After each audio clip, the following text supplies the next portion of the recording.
Gotcha!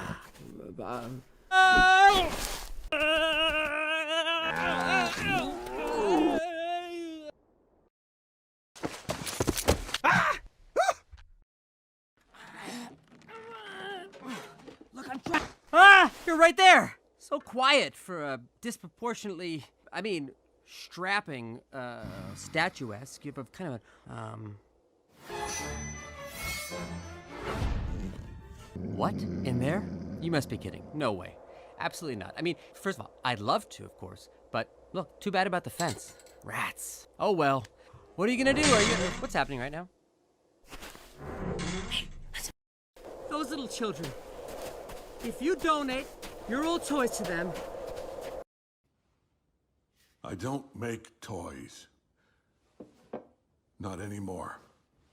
You have a gift, my friend. Birdhouses are nice and all, but come on, those hands were meant for making... I said no! Come on, work with me here. Picture the possibilities. Look, woodwork would go here. No. And here, clockwork with all the gears and the cog for you to tinker with all day. Stop it. And in this corner, row after row of shiny tools of all Wait, shapes don't and touch sizes, that. impeccably organized for you. No!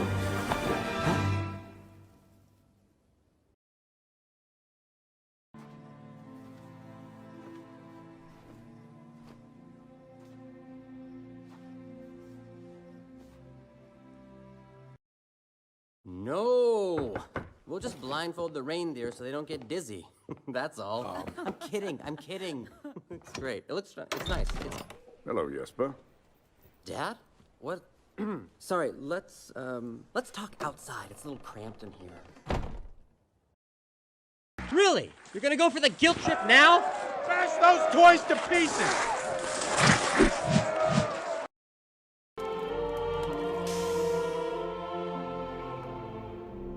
What happened to him after that? How? Come on. Keep it together.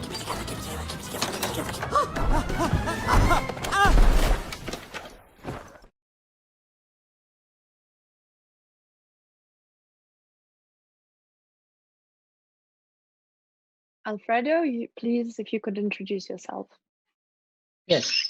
Hello, everybody. I'm Alfredo Cassano, 2D animator and storyboard artist from Italy. I am based in Torino currently, which is a town in the north of Italy. And yeah, what you just saw in my reel was 2/3 of what I've been allowed to show from my production on Klaus.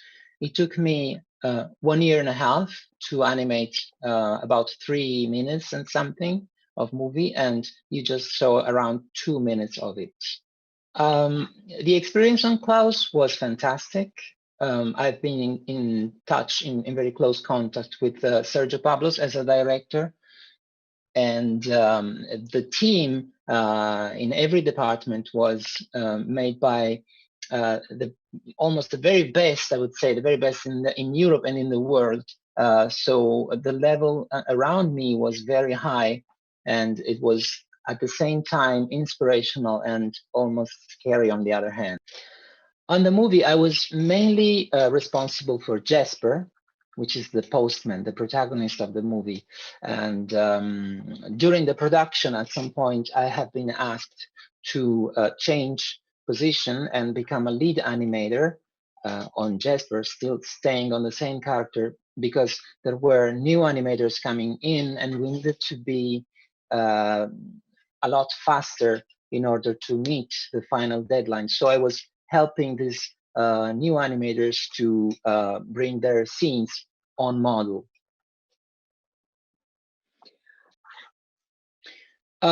If you want, I can talk about my previous experience before Klaus, or if you have any questions, guys, you can ask me about my animation career right before we start watching the students' reels and commenting them. So just please tell me what you would like to. I think, yes, I think you can tell like a few words what you did before, like Secret of Klaus, and yeah. Yes, so I started my animation career in Ireland starting in a small studio in Dublin. And then I moved to this studio was called Barley Films, where I really started doing the first animation, my first animation steps. And then I moved to Cartoon Saloon, which is right now one of the most important animation studios in Ireland, where I started on a TV show called Skunk Fu. And then I moved, starting as an animator on The Secrets of Kells, which was my very first big job. And that was animated in pencil and paper. After that, I moved back to Italy and I started freelancing as a storyboard artist.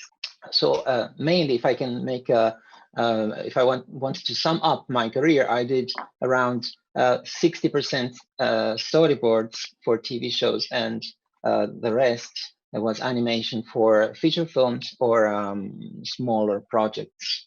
The other movie I worked on is Song of the Sea, always with Cartoon Saloon. So as soon as I heard a few years ago that they were about to make Klaus, because I saw the trailer, I sent my application and I did an animation test, and that is how I got hired.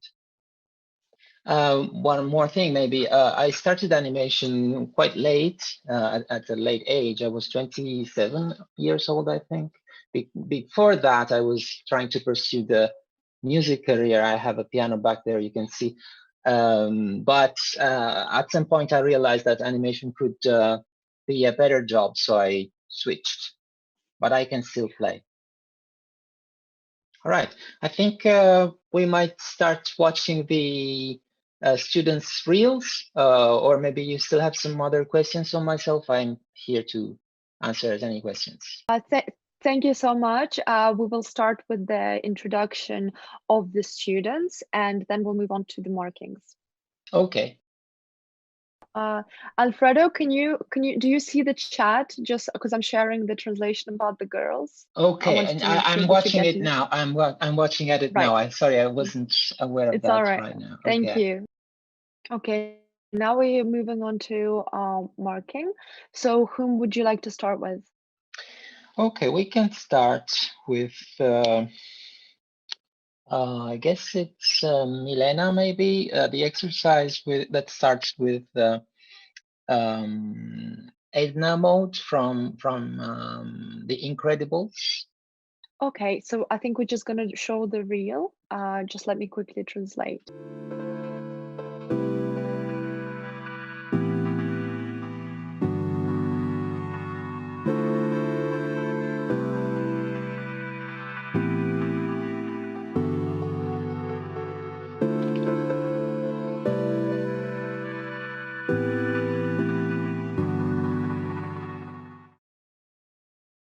Look at me, I'm not capable. I haven't been an agent for 30 years. You're insane. No, I can't do it. You have to do it, Rachel.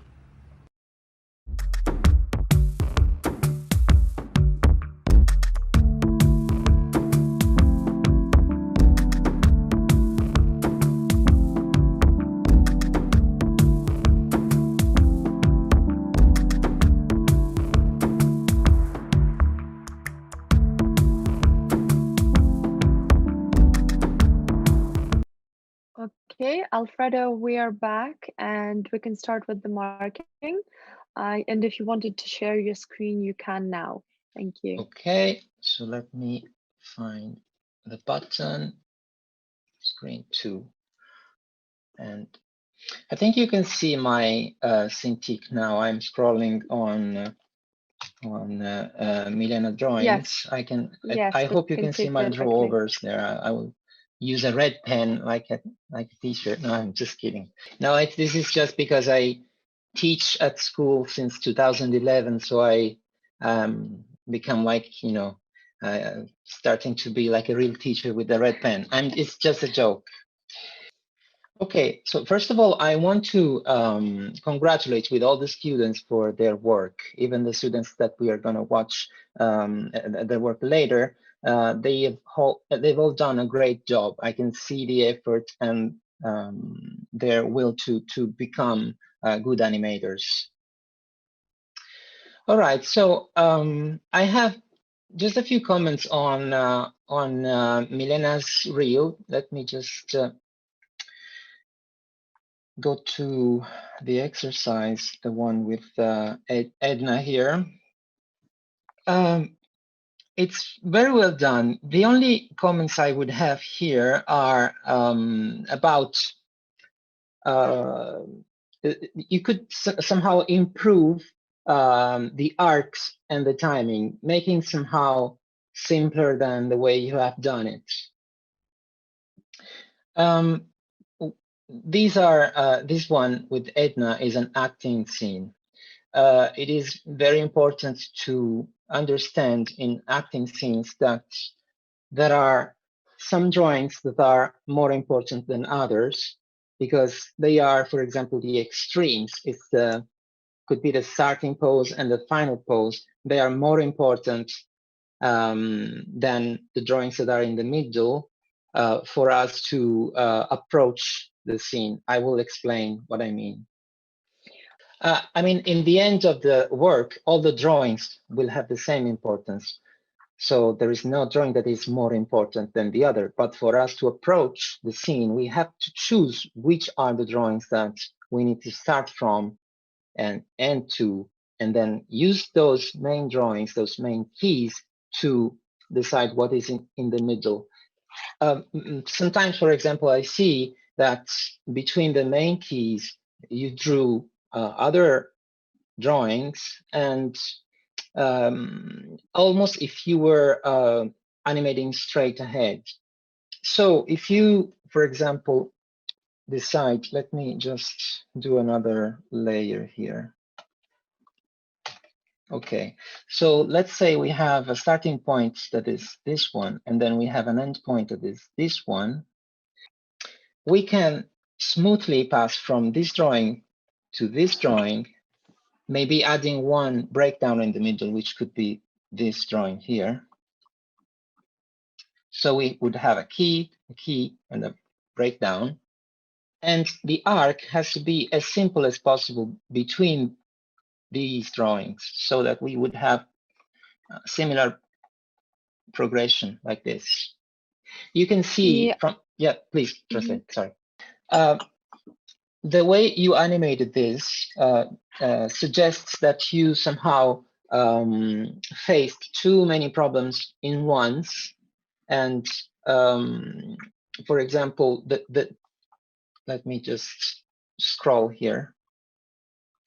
It is important to not to try and control too many things at once, because in each drawing we have to decide where everything is in the character. So it is better to decide to take these kind of decisions on the main drawings and then connect them. A good principle that you can find on the Eric Goldberg book is that you have mainly, this is a very, how can I say, it's an easy way to describe it, maybe too oversimplified, but we can sum it up to this. Please translate, and then I'm gonna draw a scheme.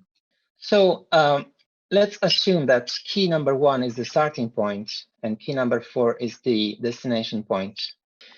Number 2 would be an anticipation drawing. It means that it kind of creates the anticipation for what will be the action following. Number 3 would be what I call an accent drawing. It means that we start moving from number 1, we go towards the anticipation, and then we slam into drawing number 3, accelerating into it. And then from the drawing number 3, which is what I call the accent drawing, we could take our time to settle. And this is the area where most of the work usually goes. We settle, slowing down to the final position. This is a very simple scheme that not always applies to all the cases. Sometimes we can just go from, we can sometimes not use the anticipation, or we can go straight to the final destination. I mean, it can change, but it is a very common scheme to explain that the, the main goal here is to simplify the arc to have a very round and simple path to follow, and check I that think everything follows that path. One more thing, this is going to be more specific, and it's going to, it is just something I noticed on this animation, and I would like to point out. It's about the character teeth. This is a sort of design that doesn't allow any mistake on anatomy. It's not a design that allows flexibility. So if you know that in your scene you're going to show the teeth, for example, let's take this drawing, it is important to remember that this arc, the upper part of the teeth is fixed because it is stuck in the skull. So the distance between the upper teeth and the nose, for example, should never change. We could have a small flexibility there, but overall it should be fixed. The lower teeth instead can get far away from the upper arc because the jaw will be able to open, right? So this distance is mobile, it can change. So if you have a drawing with a smiling drawing where we can see the teeth, and then after that, we do another drawing, we have to be careful that the lips are, if the mouth changes shape like this, we have to be careful that these teeth have to follow the same consistency. So this is good, but we cannot do something like this and then this in the next drawing. Just be careful about the size of the teeth and their orientation. If the head here is oriented this way, also the teeth have to follow this axis. I don't know if that's clear, but it should be clear enough. If the character changes direction and then the axis become this, then also the teeth would follow. Let's go to the next scene because I have something to say about that, and then I think we can move on to the next students because we have very short time. But I really care to talk about this because it interests the other students as well. I've seen similar issues with, I mean, many times, so it's important to talk about this. What I see here, I understand the acting, I understand the intentions, but somehow you skipped one problem, which is in betweening poses.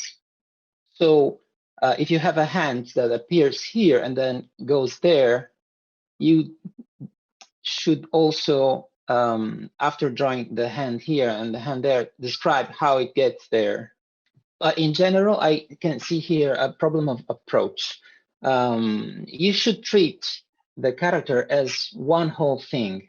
And instead, what I see here is that you move the body parts as a little bit as if they are disconnected from each other. For example, if you look at the head position here, this character is doing a lot of things with his hands, right?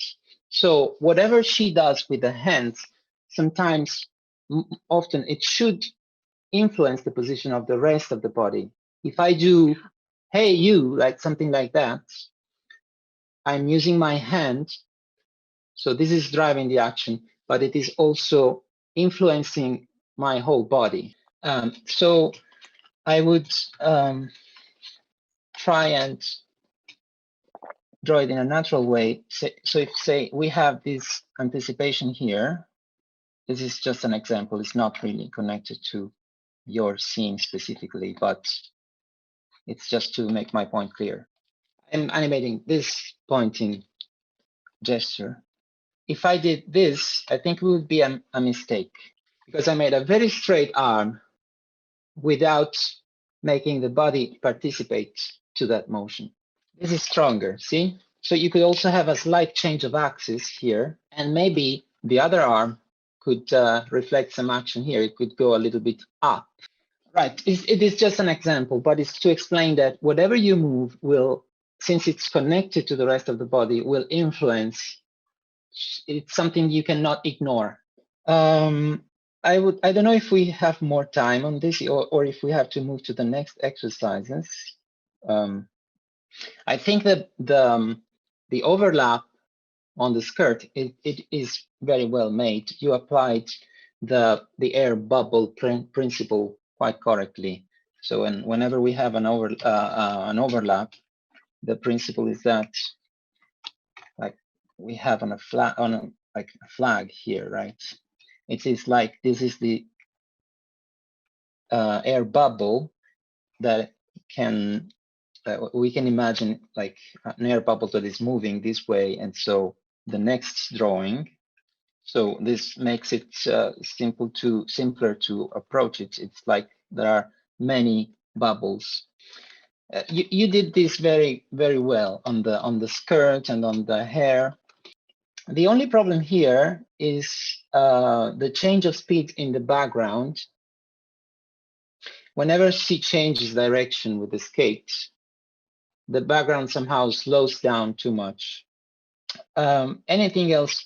I don't have many comments to do on this one because it is much simpler to approach than an acting scene. This one instead, it's very ambitious. I don't know if you acted out this in front of a camera. Did you shoot yourself with a camera before doing this? It is very important. I don't normally use live references unless I have to do something very complicated. But what is important using live reference is that it's not like simply reporting what you see on the video on your animation. You have to rather understand what's happening and rebuild it on your scene. So just to sum it up, I think you should, in this exercise, the acting is really understandable. It just looks a little bit stiffer than it could be. So I see here the main issue is just a lack of harmony between shapes. One shape doesn't influence the others as much as it should. For example, the head here looks like it's keeping its position in space while the rest of the body is moving. And this is something it's kind of an issue when you have something that is stuck on the same position in the screen and the rest is moving. You will have the effect that, when you pin some paper into the wall, it would look like that part has been stuck in space by some mysterious force while everything else is moving around. That is something we should avoid. Everything should influence. If I do this, my head will go up. If I do that, my head will go down. See, so it should follow. Let's just have a look at these drawings I'm doing. What should be stuck on the same point is the feet, because they're keeping the weight. Here has to be fixed, and here is more free. The more we go far, could be more free. But what I mean is the part that is leading the animation will pull the other parts a little bit, or even a lot could be. And to avoid the effect that something is disappearing from here and appearing here, you can just make sure you do some nice in-betweens to describe the arc. Because everything that moves from point A to point B, if it has a weight, takes some time to move and then slow down into the final position. And usually for us, since we have joints on the bones, usually our arcs are round. They are almost never perfectly straight. Unless we want to assess that, we usually have round arcs. One last advice for you is I use the stopwatch a lot. So I stopwatch my action to see how much it takes for everything to happen. So if I have to do a gesture, say a head turn, I stopwatch it. And then I translate that time into duration in frames. So I know how long it takes for the moving part to get to a stop. I don't know if we are doing questions now or if we are going to do them at the end. Questions in the end. We have to move on to the next person, please. Okay. Great. Thank you. Thank you. And congratulations for your great work. Alfredo, who are we doing next? All right, we can now watch Xenia. I don't know if I pronounced it well. Xenia, yeah. Right, where's my mouse here? Okay. All right, so let me open the file. Should be this one. Okay, we're watching the demo reel now first. Okay.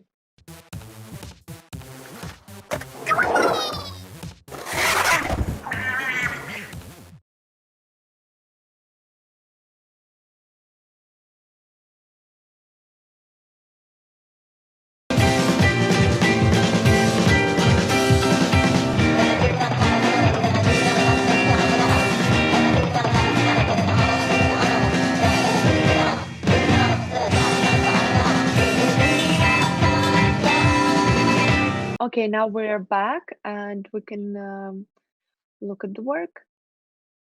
Okay. So I just wanted to make a few comments about arcs here in general, and also talk a little bit about timing.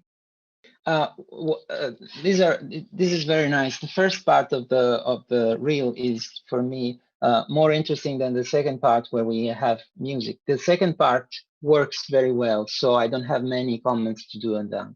All right, so let's go back to the first part here. Итак, вернемся к первой части. What I feel is missing, even though it works very well, but it could be improved by working a little bit on anticipation and a better use of timing. For example, I can see this compression drawing here, which is very nice, it's very correct. But you could make that position last a little bit more in order to give more compression. I understand that the character is rolling on the skate, so I'm not saying to stop it here for longer. I'm saying that character could compress, could start the compression maybe here already. This is even more true for the third character here. The way before he falls, he could have some more contrasting pose. The concept of contrast is very important throughout everything that we do. It could be a time contrast, it could be a space contrast, but contrast allows us to see what is before and what is after and feel the difference. I have something to add about arcs here, which is something that I'm really insisting and careful about. Now let's take the red pen now. Let's check the position of this arm. So I'm going to use one frame to drive all the arms.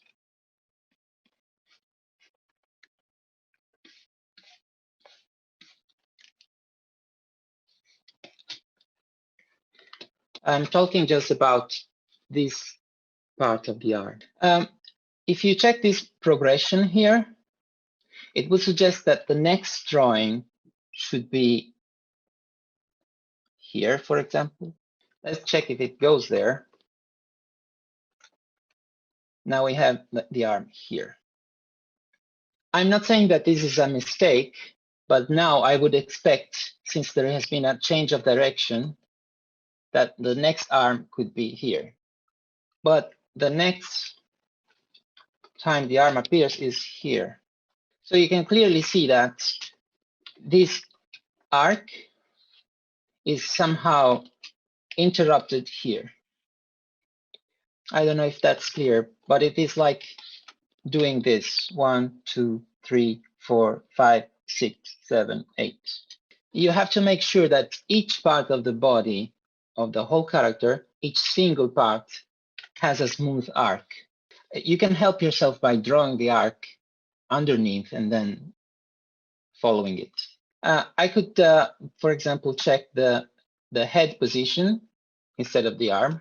So let's talk about these axes here, for example, these axes, and see if the progression is smooth. Now we have a slight tilt in the head here.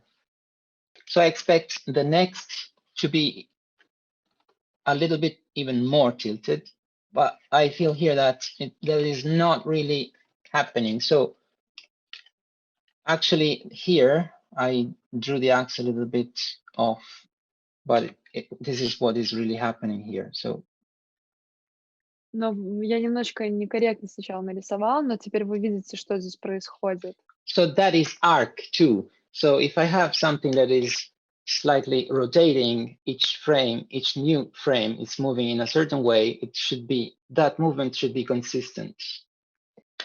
This is not, of course, a general rule that we have to follow all the times, but we have to be aware of what is the effect if we don't follow the rule. Because everything we do has an effect on the viewer. So we will be successful if the effect that the viewer has is what we meant in the first place. So I would, apart from this case here, this specific case, I would suggest you to show, all of you, to show your work to people, especially people that is not in animation, and ask them what they see. If you notice that there is a slight difference in their response between what you wanted to show and their response, it means that it's our fault as animators. It's always the animator's fault if the audience doesn't understand. Another arc issue here, for example, I can see it in the hips. If you check the body position here, the body has this attitude here, and this is okay. Now it changes. Now it's still not a mistake. We cannot still call it a mistake. It depends on what happens on the next. So after we have these, I would expect something like this. And let's see what happens next. We go back to the first attitude. So you have the character that has the same attitude throughout almost the whole arc, and then it changes attitude and then goes back to the first attitude. It's kind of a bump. You could have this transition in the attitude a little bit less abruptly, less suddenly. I would change this drawing here probably. So instead of having this sudden change, I would in between into it. I would probably do something like this in the middle. In general, this is a problem of arc. Let's go Alfredo, I'm very sorry to keep you on track, but we have to also wrap up soon and move on to the next person. Okay, can I just give a quick comment on the next scene? Sure. This one on the sword. I just see here that the timing could be improved, so the anticipation drawing could last more and then go faster onto the pull pose. Super quick thing, last thing is the position of the hands. It is a little bit unnatural. You wouldn't grab something like this. This would be more natural because you can apply much more force this way. All right, I think we can move on. And Alfredo, who is it going to be next? We could watch Nadia showreel now. Great.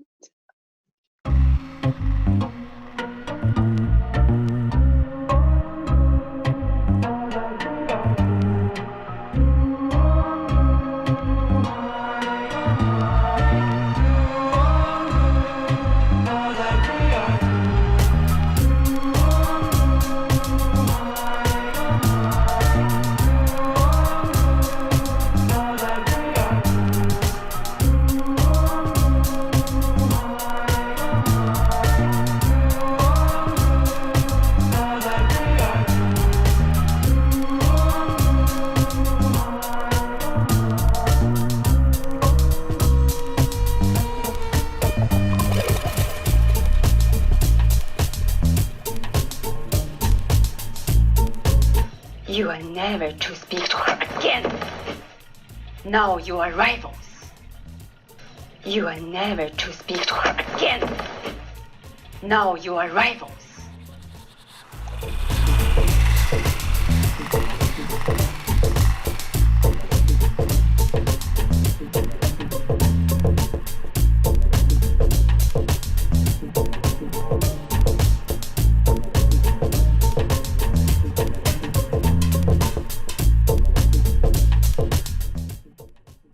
Okay, Alfredo, we are back, and let's look at the next work. Yes. Congratulations again on your work. I have a few comments on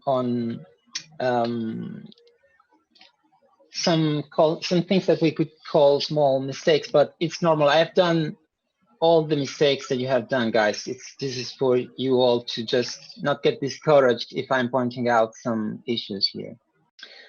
So I see that you have a very good understanding of anticipation and squash and stretch in these exercises. But there is some issue about volumes, mainly. No. Let's go straight to this exercise, for example, because it has the biggest issue, and then we can move on to the other ones. So we look at this guy who's trying to raise the bottle here, and then he wants to bring it there and pour the liquid into the other bowl. When I talk about volumes, look what I mean.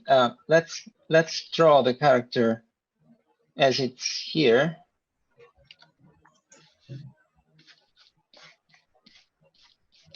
This is a very understandable and good pose. But then if we go ahead and we check the size of the character later on, you can easily see that the character somehow became smaller. So there is a slight inconsistency in the size of it. It is really important that we keep track of the length of each part of the body, and that has to stay consistent throughout the scene.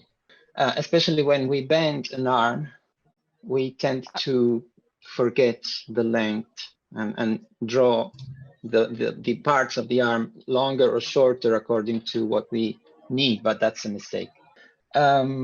Especially in this case, the character is actually coming closer, because if I draw the perspective grid here, so I would rather draw it bigger, if you know what I mean. It would make more sense to draw the character slightly bigger here, because it's coming closer to us. Otherwise, it will look that it's becoming even smaller than it looks. Also, there is a pose here that I wouldn't keep for so long, which is this one. If we are keeping on ourselves something that is very heavy, we would rather find ourselves in this position, because we would like to compensate for the weight that is pulling us this way. You can, of course, have a pose like the one you drew, which is more like this one, but then time gets in the way, so you have to be sure that this one doesn't last too long, because you would never be able to keep that position for a long time. So I cannot say that this drawing, sorry, let's just show this one you drew. I cannot say that it is absolutely wrong in itself, but I think it lasts too long. See, it lasts a lot on this attitude here before recovering with the other foot, and still it is a little bit unbalanced towards the front. So I would rather have this sort of progression, this sort of walk, rather than this. Let's just get to the other exercise, the walk that you have done here, which is a very nice walk cycle. But there are some small issues here too, which make it look slightly stiff. The front view works better than the side view, in my opinion. I would be careful about the leg that is going to take the next step. So in this case, it's this leg here.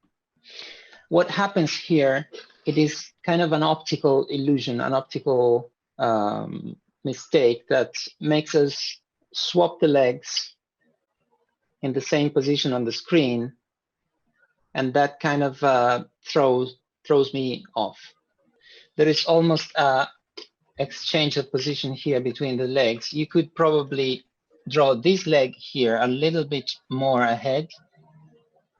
So at some point we can see if this is the silhouette before, at some point it should somehow close to a smaller silhouette and then open again.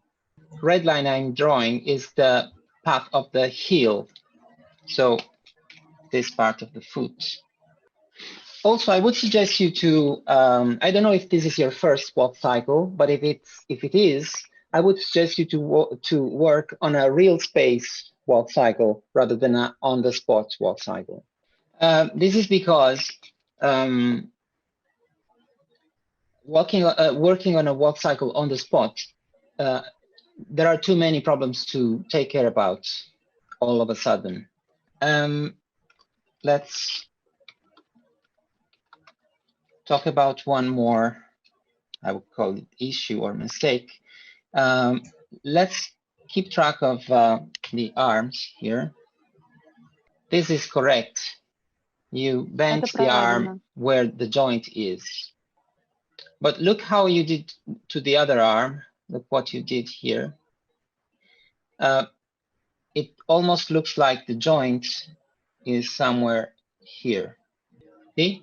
Instead, you could have maybe drawn that way.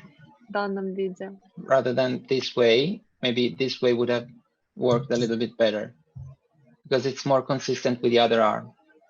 Also, I would suggest for the arm that is going backwards, this arm here, I would suggest you to draw it bent. Otherwise, it will look too stiff. The arm that goes backwards is less active than the arm that is going ahead, that is going forward. One more comment is about the feet position in the side view here. This is a profile view. From this profile view, it looks like that the distance between the feet is a little bit too much. Almost if the character is walking this way, you know, with the two open legs, which you didn't in the front view, which works a lot well. But if you really turn that in profile, you will see that the feet are almost on the same line rather than showing that much distance. Let's go to the next exercise here, which is very nice. I only have a comment about this, how it ends. I think you could simplify the animation of how it settles into the last position. So let's draw over. Let's look at how it goes. It kind of gets stuck into the last position a little bit abruptly. So I would, let's draw some heads here. We have the head here. We have another one here. Then we have one almost close to the previous one. And then another one very close. And then we do a bigger step. And then after, this is the last one. So I can see that enlarging this progression, it would be like 1, 2, 3, 4, 5. Well, in your place, I would have, in your situation, I would have done something like 1, 2, 3, 4, 5. This is to show that the character is accelerating here, going a lot fast here, and then stopping the head weight into the last position. Edward, were you saying something? Yeah, I'm sorry, Alfredo, we have to move on. All right.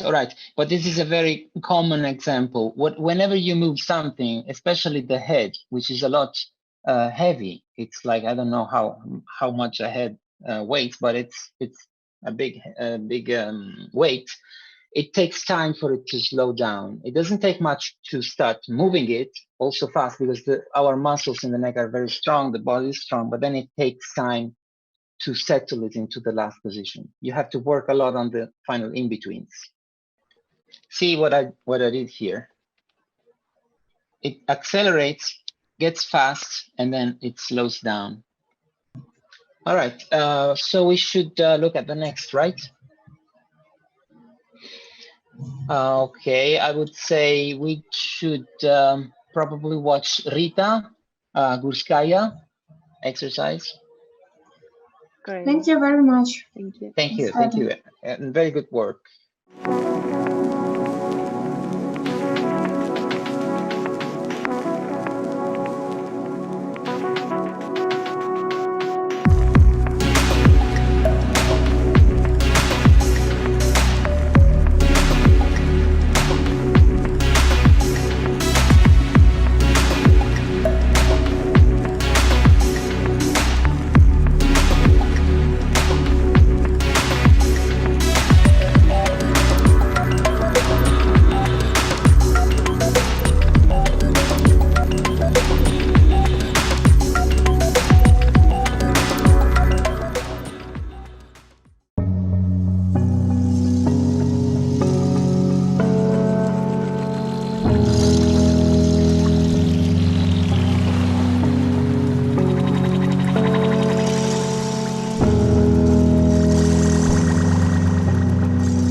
And we're live. So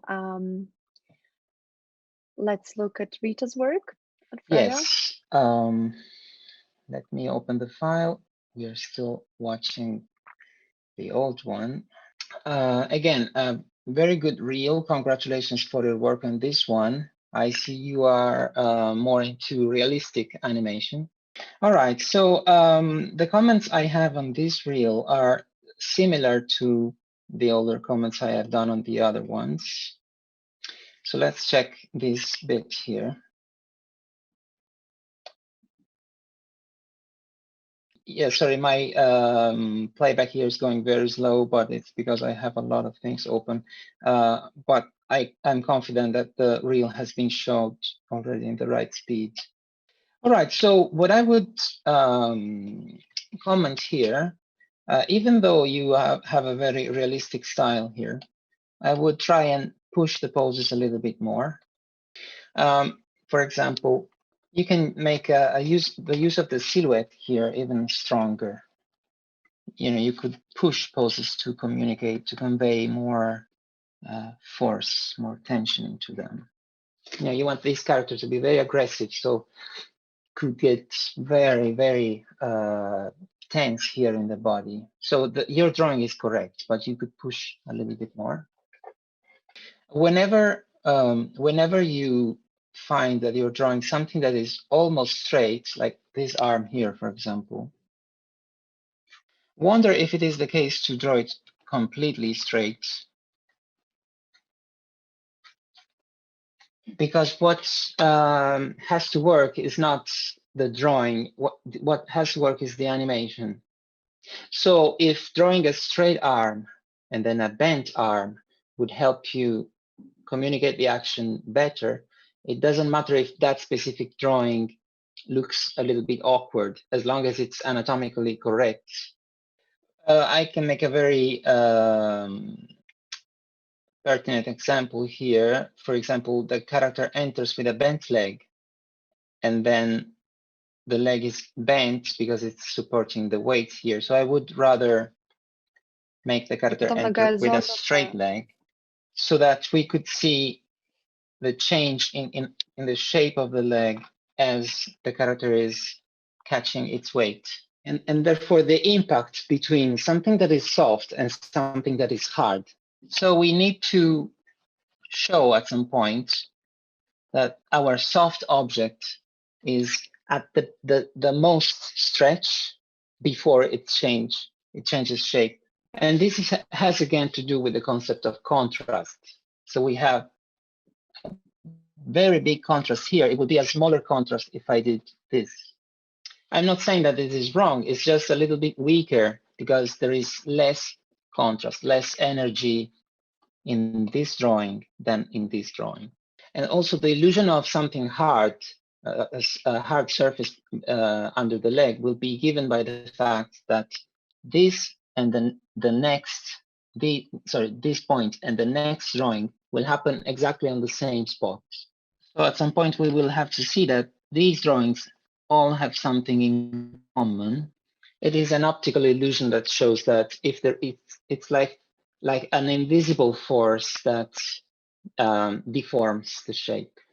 So let's go ahead and check the animation here. It's very good. I understand what's happening. The only thing I would say here is that even in this case, there are some volume issues. So for example, if I draw over this drawing,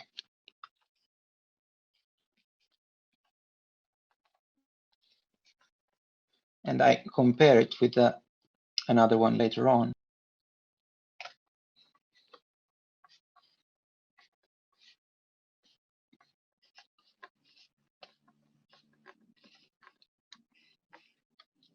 you can easily see that the character has somehow, it became bigger.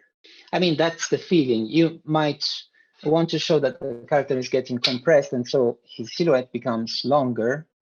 But what the character gains in length, it has to lose it in width. So I can stretch, say this is a character that is falling down and I want it to become this long when it falls on the ground. I can do that. In animation, you can do whatever you want, but you have to be careful about the volumes. You know, if you check the volume of this character and then you check the volume on this character, on this drawing, they have to be the same. And this rule applies to not only the whole figure, but also the character parts. So check the length of this part here. And then check this. I think it is this. You can see that this is longer than this. So you have to be careful that unless there is a change in perspective, so you have a leg that is shown perfectly in profile and then the leg is shown this way, so the silhouette gets smaller. So if I have a cylinder here and then I draw it shorter, I would rather be careful and draw something like this to show some rotation so that the apparent length changed, but it's justified by its rotation. So if the leg stays in the same profile view, we don't have any reason to change the length of the limbs, of the body parts.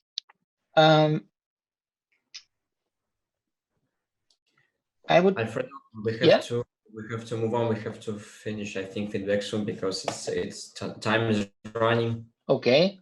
I don't have I don't have much more to say about this. Yes.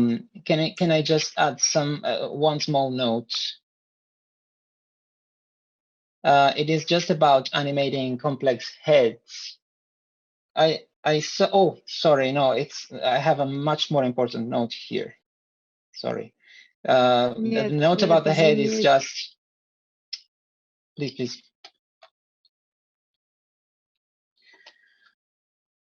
Let me just find the exercise with Mickey Mouse and Minnie.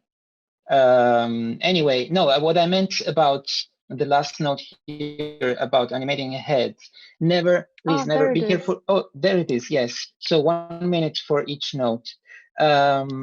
Be careful about never copying and pasting heads to suggest a rotation. You have to redraw them, especially if the please translate what I just said, and I will add something. Do not copy and Thank you. paste on heads, because otherwise it will look too stiff. If you say you have to do this, you have to animate this, and then you try to achieve that by copying and pasting something and just rotating the image, it will not work. You have to redraw it. I can do it very quickly this way. This is not working as well as this. I'm not referring to this exercise. I'm just referring in general to head animation, especially if the design is realistic. You have to work it out by drawing it. Now let's get 1 minute to Mickey Mouse here. Since I really love Mickey Mouse. There is just some volume issues here that I would like to point out. So let's look at this leg here. And the way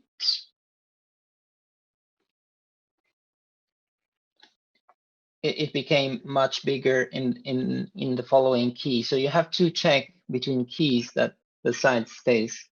It also happens in Mickey Mouse's legs. See how small they are here and how big they become here. It happens to everybody, to every animator. You just have to remember to check that it doesn't happen.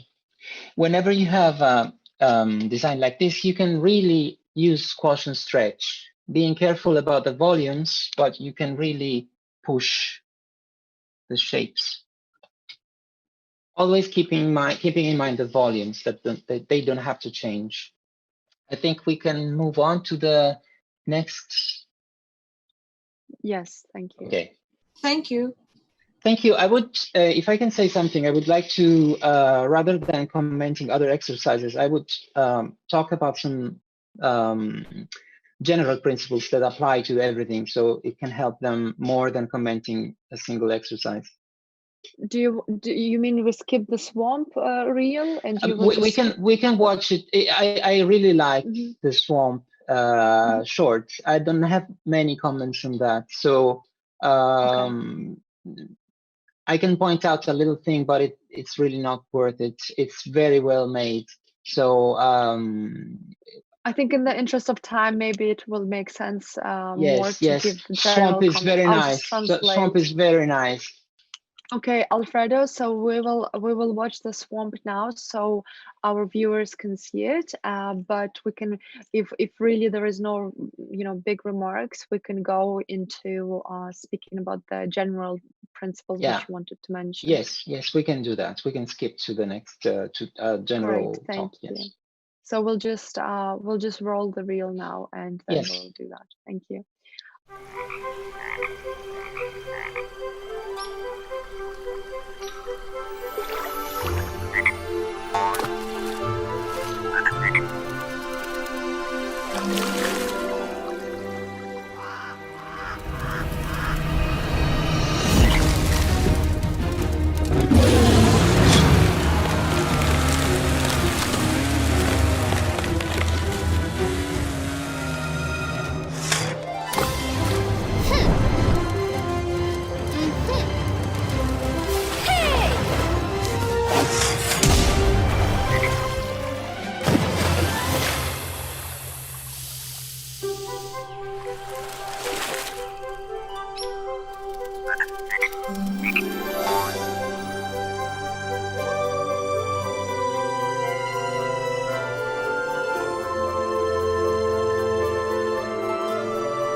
Okay, Alfredo. So maybe we can talk about the principles which you wanted to mention. Yes, I think we just saw swamp now in the stream, right? So I want to congratulate the guys for realizing this. It's very well made, and I wouldn't have any comment on it. The design is beautiful, and the animation is very well handled.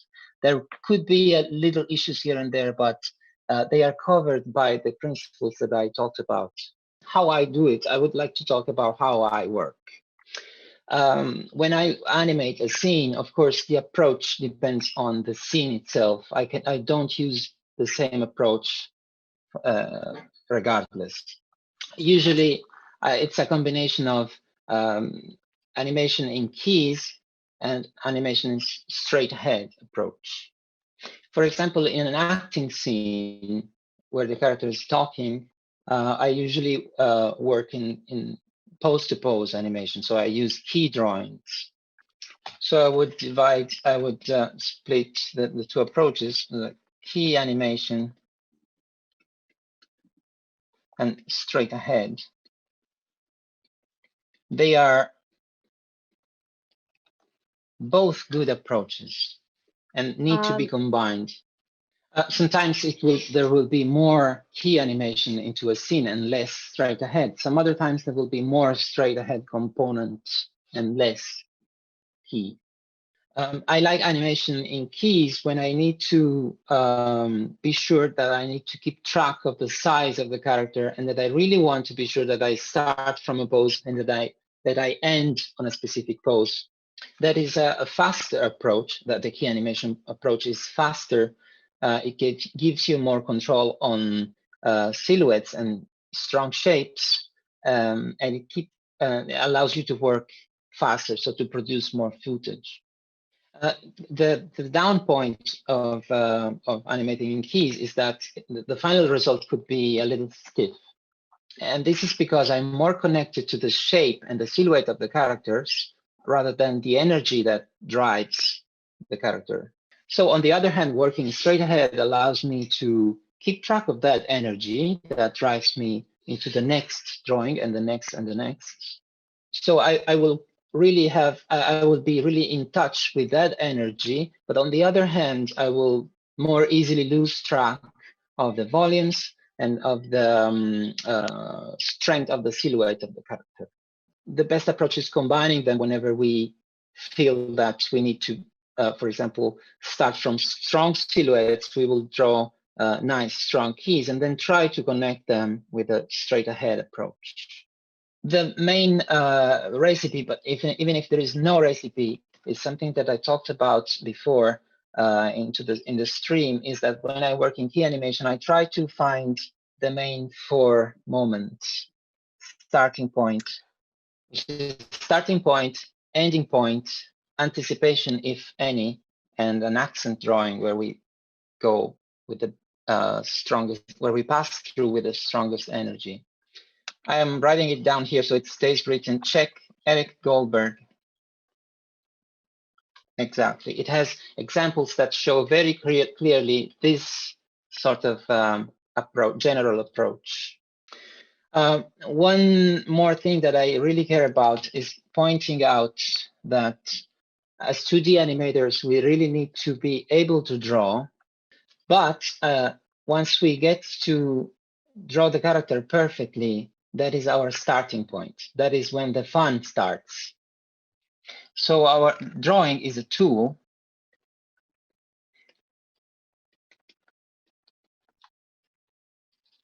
that we use to get the performance done. So the drawing is the tool and the performance is the goal. Of course, when you get into a production and you have to learn the character, you will need some learning time. There is a learning curve to learn the character, but you should shrink it as much as possible. You should do that as fast as you can. Because when you start to make that character act in your scene, you will have so many problems to solve that if you also have to solve the drawing issues, then it's really overwhelming. So I really need to point out that being able to draw a character perfectly doesn't mean that we are able to animate it. It will just mean that we are able to draw the character. But then we could do a whole lot of wrong acting choices. So let's learn the character as fast as we can, and then let's study its psychology in order to become that character and try to understand how he or she moves.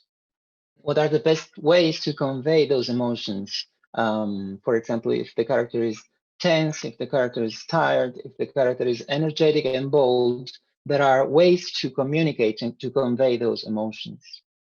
What is really important is to simplify our drawings as much as we can and mind the line of action that is inside. So that action line, that energy, will tell us a lot about his feelings. And it will help us to keep everything in harmony, so that all the parts of the character will respond to the same energy. I don't know if I have any time left. I would like to answer some questions if the students have, or if YouTube has some questions. I would like to. I think it's important part to answer the questions of public and students. Yes. Yes. And so maybe if we can come to this part, it's really cool. Yeah, Great, thank you. I'm ready for that. Yes, I heard something, but it was Russian. No, they're just asking if the girls have questions. Rita had an experience where she was animating a very action-filled fight scene, and on the point of contrast, she was advised to actually skip the frame where the contact happens with the face, for example, to have the more contrast in the animation. It could be a solution. It depends on the situation. Sometimes you can have so much contrast that something disappears literally from one point and appears into another point. It is a very good example when you have something that suddenly changes position.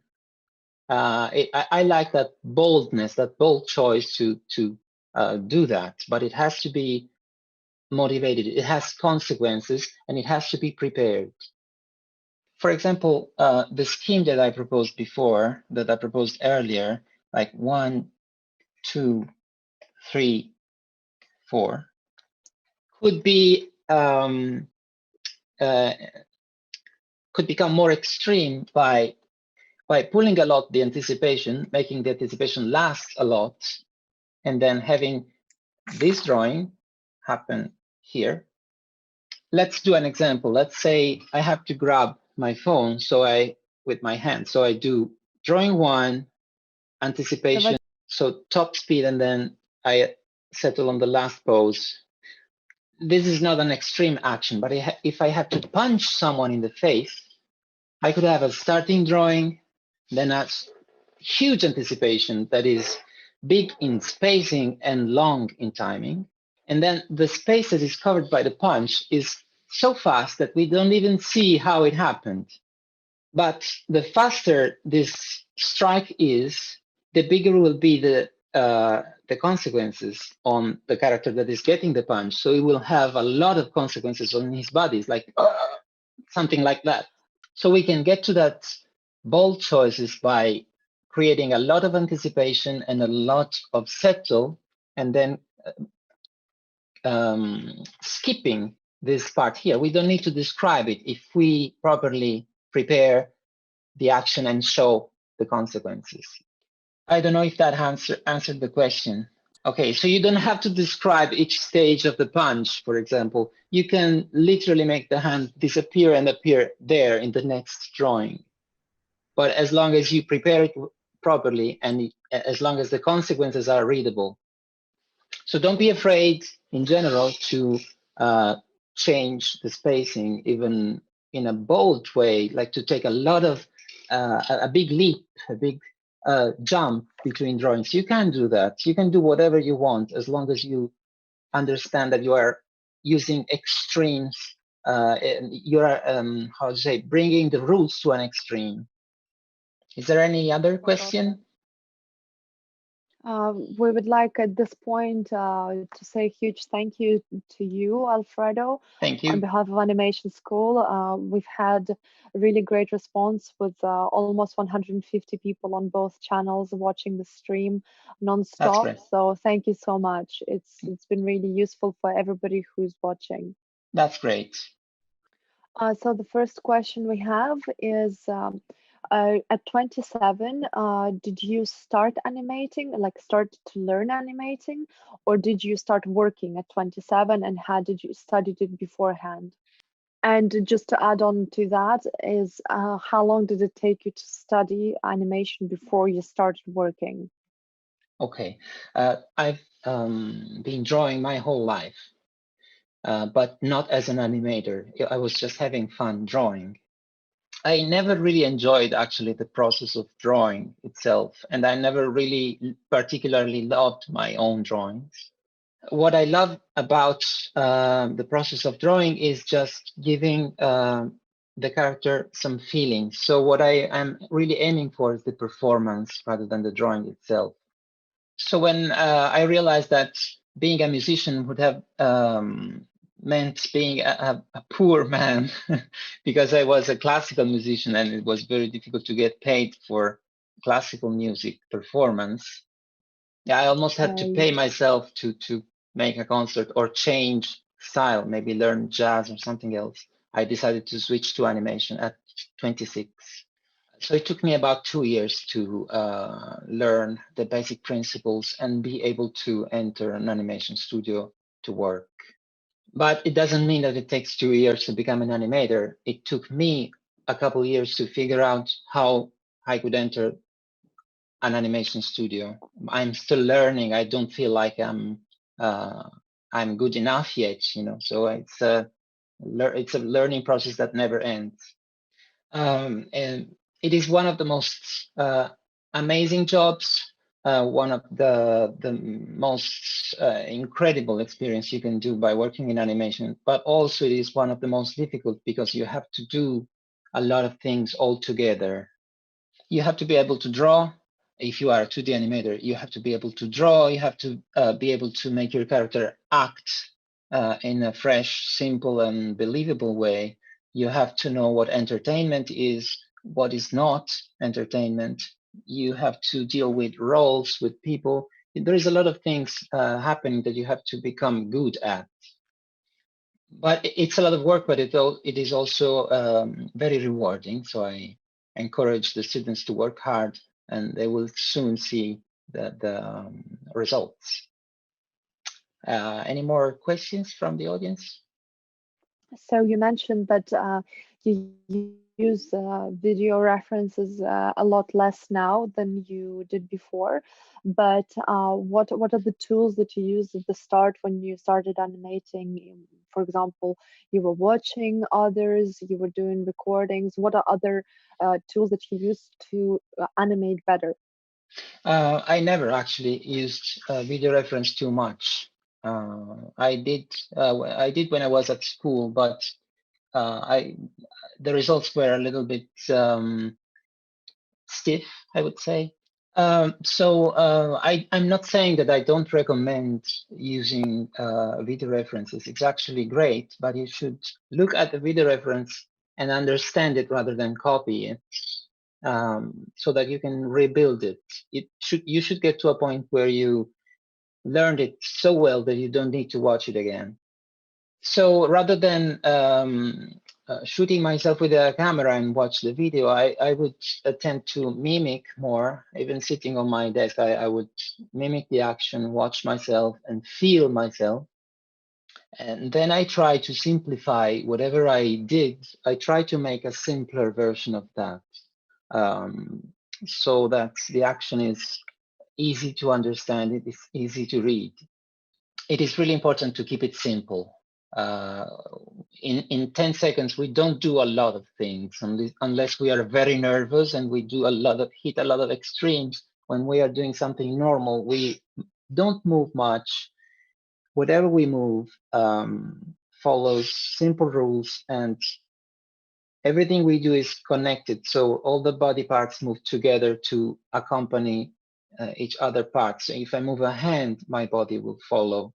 So in a scene, it's very important to find those few drawings, those few keys and breakdowns that convey the action, and then connect them in a nice, smooth way. Oh, if there is any other question, I will. I have time. So next question we have is regarding somebody who's just starting animation and they are not so good at drawing. Would you recommend that they return and obtain classic art education and learn to draw better? Or are there other ways to work with this issue? Well, learning to draw well is a long process. So it is a very difficult question because there are people who start very late and then they improve immediately. There are other people who are much slower in the process. So I cannot say without knowing the specific case that is sometimes the case to stop drawing and turn to 3D animation, for example. I wouldn't be able to take such a big responsibility. It doesn't just count where you are. It counts also how fast you are to get to the next point, to the next stage. Would you say she would need classic education or? Well, drawing reality is the best way to learn drawing rather than copying other drawings. It's also useful to copy references from other artists that we love, but we don't have to get stuck with a style. We should combine, also be driven by what we love to do. So for example, if I love Glen Keane's drawings and I want to learn to draw like Glen Keane, it could be useful to take some of his drawing and see how he did it, but we shouldn't get stuck to that. That's not how he learned. He learned by drawing from real life, from nature, from statues from Michelangelo or other artists, but mainly from reality. So the same applies for animation. We should learn to animate from reality rather than from other animations. So going back to the question, it's a question I cannot answer without seeing the specific case. It's too much of a responsibility to say stop drawing. Maybe someone is good at drawing. If he keeps working, the next year he will be a great draftsman. So I cannot say. So if after 1 year or two of very hard work, you are still at the same point, maybe I could suggest to stop. But if there is a progression, and it's probably going to be a progression, it may be not the case to stop. I'm very easy to reach. So if she, or I don't remember if it's he or she, but if this user needs to ask me directly later on and send me drawings that I can watch and give feedback to, I would be happy to do it. The next question is how to achieve a convincing static pose that looks convincing and real but static. All right. Well, this is connected to the silhouette of the character. It is really important that the silhouette, a good test is, for example, to make the character completely in black, so we wouldn't see the eyes, the features that are inside the silhouette of the character, and check if that black silhouette works. That this is a very good way to check if the drawing works. If once completely black, it becomes unreadable. It means that we have to change something.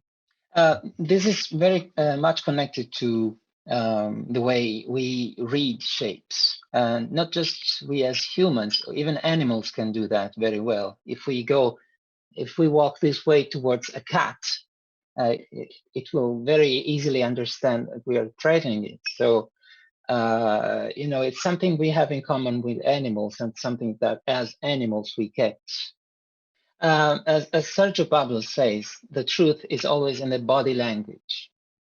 And so if we can understand a black silhouette, it means we are doing the right thing. Alfredo, have you ever worked in software called OpenToons? No. And which software do you find most sort of comfortable, convenient to work with? I worked in Toon Boom Harmony for Klaus, and I found it very easy to use. So right now, Harmony is my favorite to animate.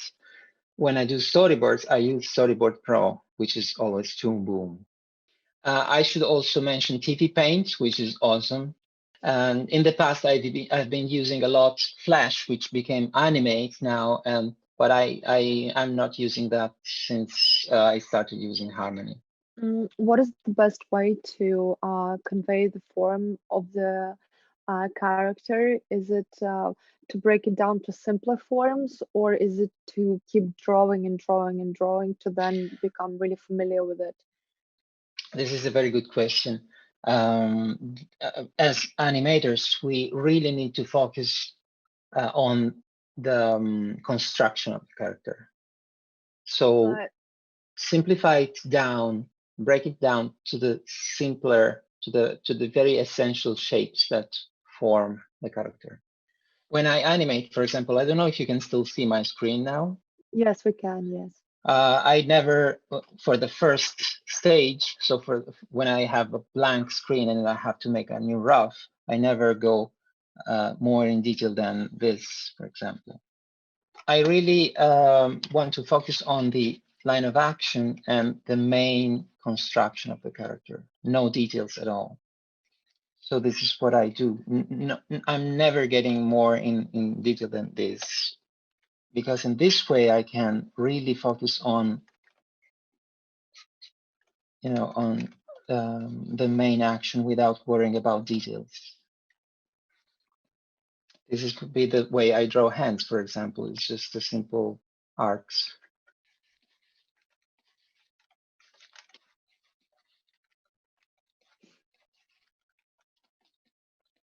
So if you understand the main shapes, then in a second stage, it will be very easy, or I can say very easy, but at least it's going to be easier to tie down the character.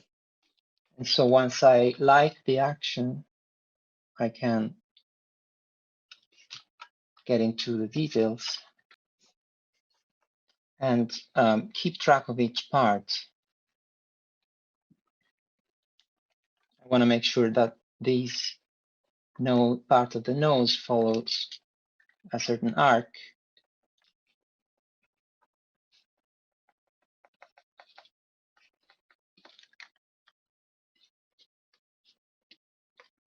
So sometimes I take care of one part at a time.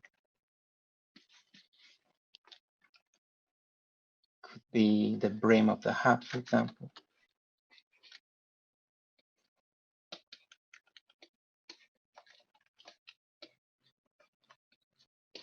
But it's really important to focus on the construction first. Now, for example, the brim would be brought down here. So I would need to, and also the hair would go down.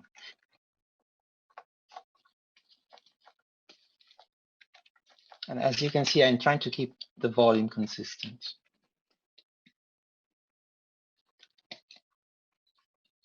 So this is how I work. I start very rough. And then I keep track of each part.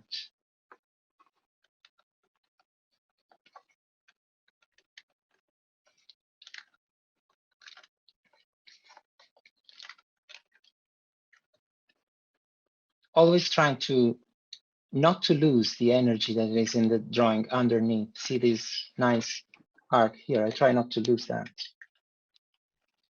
So basically, this is it. It's really important to focus on the main inside shapes and the main axis, because those axes will bring with them all the details. We can easily check the model sheet to see how distant each detail is from those axes. Since we have moved on to Klaus, the question is, what did you enjoy the most while working on the project?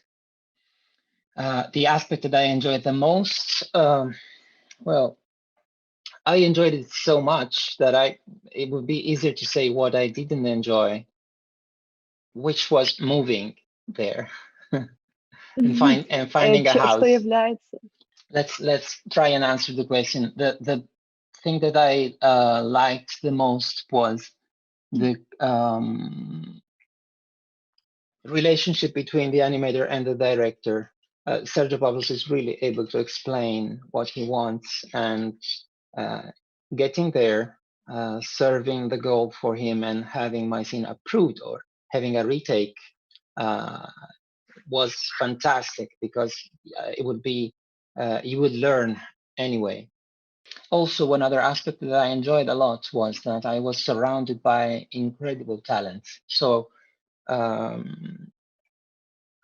tried to forget getting scared about that, and I focused on being inspired by them. It was really easy to be inspired by this amount of talent all around me. And question about inspiration, which animators would you advise to really look out for and to pay attention to, who you find inspiring?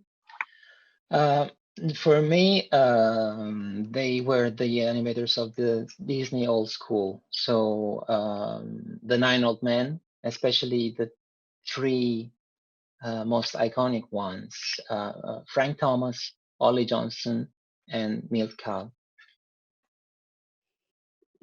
May I ask you to write it after so we can post it in the Yes, comments? of course, of course, of course. I think it'll be easier. Do I do it now on the chat or? No, okay. we will do it later. I think they understood. Frank Thomas, okay. Ollie Johnston, and Milt Kahl are probably the top 3 animators in history. So they are my references. The next question is how to find an objective criteria when you're animating to understand the job is complete. It is a difficult question. I'm not sure I get the meaning of it. What do you mean by a criteria to understand that the job is done? Could you maybe reformulate the question so that I can answer more? Sure. I think what they meant is like, you know, in a drawing, like, or art piece, when you create something, you do it, and there are, I don't know, if you do a portrait, you understand like that you have to draw certain things, and then it's completed portrait. It looks like it's completed.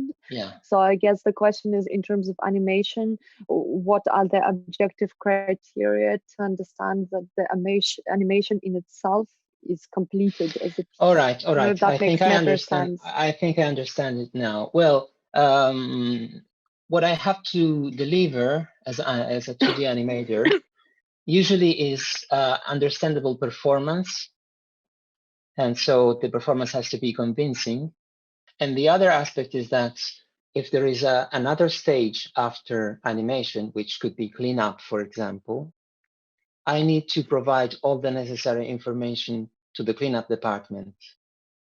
So for example, on Klaus, if you want to know when we call it finished in terms of 2D animation ready for cleanup, is what we delivered and what is visible in our Klaus. For example, in my Klaus reel is what was called finished animation. That could go to cleanup, to the cleanup process. We're now, because we've been on for a while, going to pick one final question. But I just wanted to ask you from myself, if you wouldn't mind, maybe the guys could send you questions after, and you could respond for those whose questions haven't been answered. Absolutely, I mean, it's absolutely, yes. Yeah. Just one thing, sorry. If I will get some questions after the streaming, and I will, of course, answer them, all of them, but I'm just not sure how fast I will be able to do that. And this can act as one more reason to invite you back again and to hold another session with everybody else. Absolutely. And as the final sort of word of inspiration and also a question from yourself, is what do you see the future of 2D animation, and what are the perspectives that lie ahead? Well, I hope, of course I cannot know, but I think it's going to be better now, especially after Klaus. One thing I'm sure, it's going to take a lot of work to bring down the enthusiasm, because the response to Klaus has been so overwhelming that it appears clear to me, but to everyone else, that people was waiting for a movie like this to be released. And so it will take an evil plan to not have that happening. So I think the people in charge will easily understand that there is a lot of money waiting for them if they make more 2D movies. Of course, it takes a good story to have a lot of enthusiasm. It's not just because it's 2D that a movie is nice. You have to use the best technique to serve a good story. And that's just what happened with Klaus. I hope that will happen again. I'm very optimistic about the future of animation in general and about 2D animation specifically. Thank you. Thank you. Thank you very much, Alfredo. Thank you all, guys. It's been a pleasure. I guess we're done, or there is any more questions? You're talking together, and I cannot figure out what. I'm just saying that I am supposed to be the translator. No, I was just, this was supposed to be the last one, but I will just quickly check. Thank you very much, Mr. Cassano.